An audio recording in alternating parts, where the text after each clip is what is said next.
With all these advancements in technology, there's a lot of speculation on the future.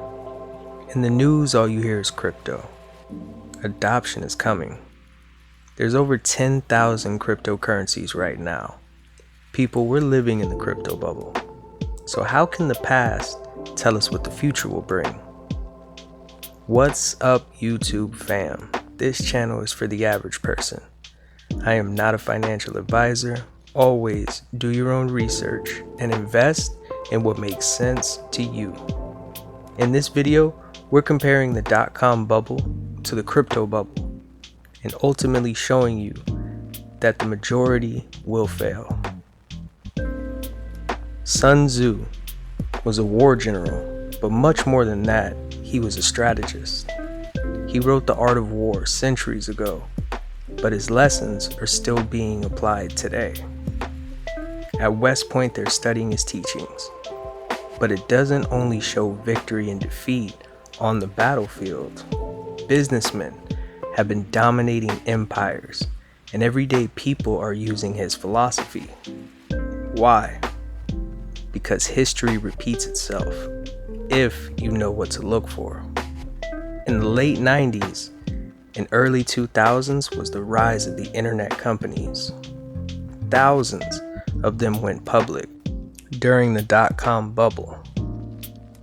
We all know Microsoft, Apple, Intel, and the biggest underdog at the time, Amazon.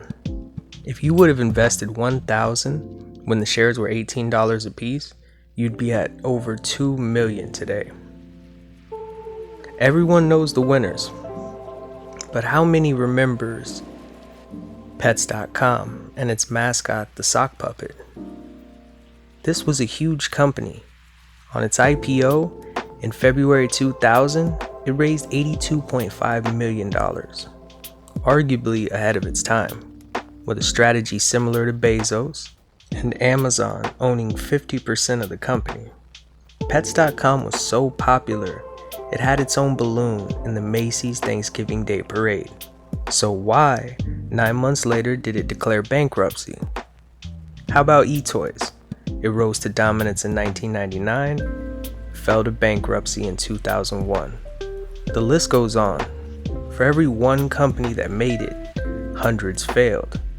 Let's take a look at what was going on to compare it to today. At that time, people knew the technology available was game-changing. There were news reports of companies coming out of left field, hitting all-time highs, bringing hype that led to investors dumping funds and gaining partnerships. This created a vicious cycle of more and more people jumping in, expecting large returns, all off speculation. Sound familiar? Even with these companies going bust, we shouldn't have taken a hit the way we did. So why did these companies fail, causing catastrophic losses? It's true some companies failed because they had too big of plans, while others wrote theirs on the back of a napkin. But most fell because it was an unsustainable bubble. Now, these companies didn't have the capital to put up themselves, which brings us to the real culprits, the banks. Instead of looking for flexible, patient, sound business models for growth through trial and error, they chose questionable startups, forcing them to build up a brand name by throwing 90% of their net worth into advertising. As the house of cards started falling, Merrill Lynch and Henry Blodgett, a star analyst for the company, kept up the charades. At the time, they had 5 ratings, but would only use 3: buy, accumulate, and neutral, giving the crashing stocks a buy rating because it was best for the company. Later, both were charged with securities fraud in civil court, but they weren't the only ones. Some banks kept businesses open to keep collecting interest, but it doesn't stop there.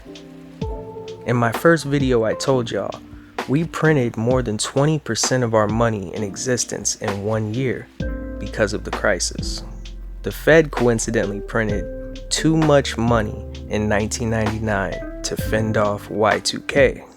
coupled with lowered interest rates, bringing in more incentives for businesses to take out more loans, right when the bubble started taking off. Alan Greenspan, Fed chairman at the time, then brought in regulations in spring of 2000, which led to the burst of the dot-com bubble. So how is it that a year ago, even with stimulus checks, we were barely touching 200 billion on the market cap, and we're at trillions right now? When half of the world doesn't even own crypto, let alone the pump and dumps, exactly when certain contracts expire and get renewed. Come on, y'all. A blind man could connect the dots. XRP was the first up on trial. Now eToro's taking away ADA and Tron. You could see regulations coming. And just like the companies and investors that lost everything, another crash is coming, because this game is rigged. Don't worry about man's plan, because history has shown that God is faithful. Jeremiah 29:11. God bless. Happy Thanksgiving.